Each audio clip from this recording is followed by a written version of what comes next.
Hey, this is Joe Barnes from the Screw the System channel, and it's my unscripted reaction to watching When They See Us, the four-part Netflix show dramatization of the real events of the Central Park Five.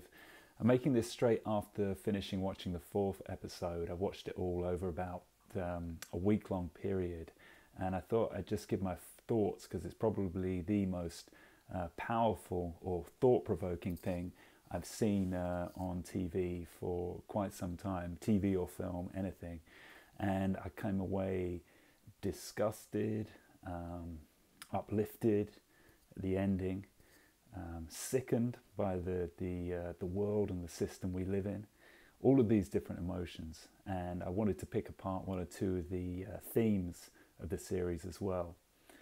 So basically the outline of the story, without giving away, well, without trying to spoil the ending, although this is based on a true story, so you may well know what happens in the events and outcome of it. There are four or five teenage boys who are falsely convicted of the rape and assault of a woman jogging in Central Park in New York.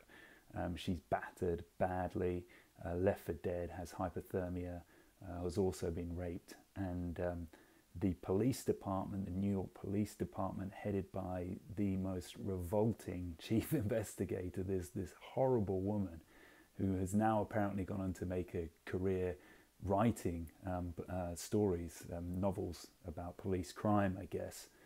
I can't believe people who would have bought her book.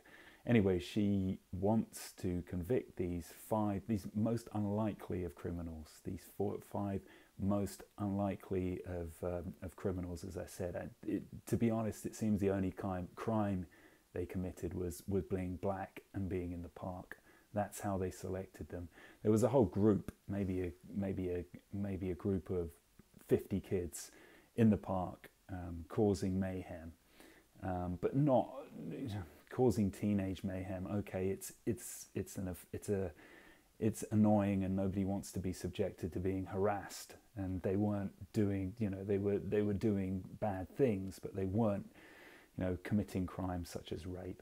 I don't think the five kids, they seem to be the most innocent of the bunch. I mean, the police were total dummies. They picked the five most unlikely kids from the whole bunch to try to pin a rape conviction on.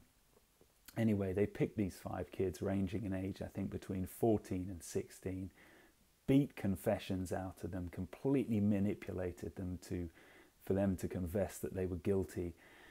And then there was a lengthy court process, which to me, I just couldn't believe, because any juror with any functional brain power could have just seen completely through the case. And it led me to think, actually, that there's a theme running here, that we are so conditioned and blindly accept authority that in a courtroom a prosecution can present a completely imbecilic case, a completely unbelievable case that is just total nonsense. But because we're so conditioned to think authority are right, the police would never dare do something like that. They wouldn't beat confessions out of people. The police must be respected, lawyers must be respected, prosecutors must be respected. I can only imagine that these jurors just thought, well, that's not possible. They must be right, no matter how flimsy their evidence was. Because there's no other explanation for it. It was such a weak case against these five boys. Yes, they had taped confessions, but the confessions were so coerced. It was so obviously coerced.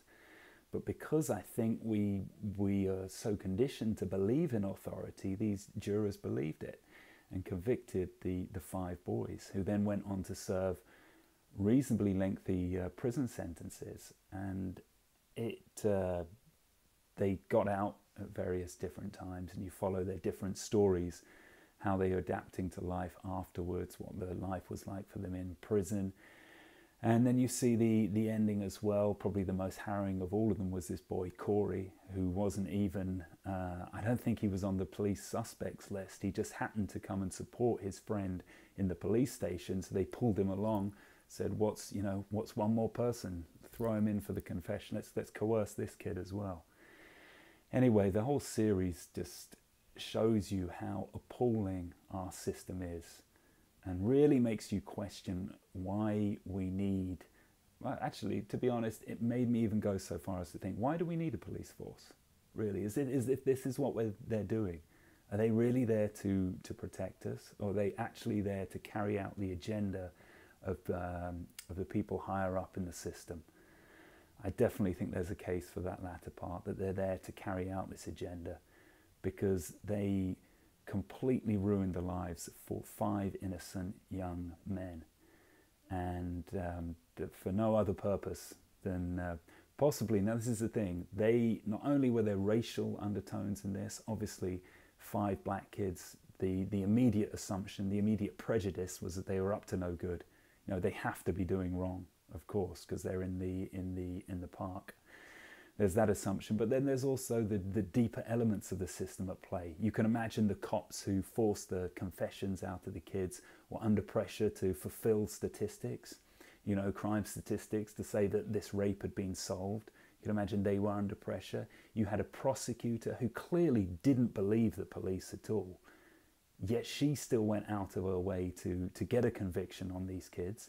Now she's under pressure to get the statistics, you know, to get a certain amount of prosecutions, to show that she's capable, to build her reputation, to work her way up the ladder in the system. All of the whole system is set up to promote this kind of corruption and promote this kind of immorality. People are rewarded for behaving in corrupt and immoral ways.